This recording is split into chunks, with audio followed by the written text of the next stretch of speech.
Okay, prone hip extension, PAILS and rails. We've done the PAILS and rails and hip extension. Kneeling, where we're trying to drive that foot forward, squeeze the glute for the rail. This is going to be set up in a similar hip extension position. You're just going to be laying flat on the ground. So this is in the case of if you don't have anything to drive your knee against, we can just simply use the ground. So we'll start in all fours position here. You'll take your 1 foot back as best you can. So I'm going to do my left hip here. I'm going to take that foot back as best I can. I'm then going to sink down into it as best as possible, trying to make sure my knee is on like a mat or something soft so I can drive against it.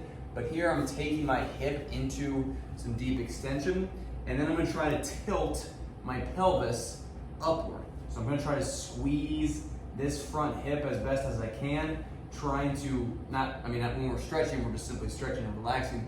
But when I start doing my PAILS is going to be trying to drive my knee down to the ground. So from this position, I'm trying to squeeze and drive the front part of my hip into the ground as best as I can. For my rails, keeping my back flat, I try to squeeze my glute and try to lift it off the ground, even though in this position it might be pretty tough to do that. And it's okay if it doesn't get off the ground. We're just trying to contract and lift off as best you can there, okay?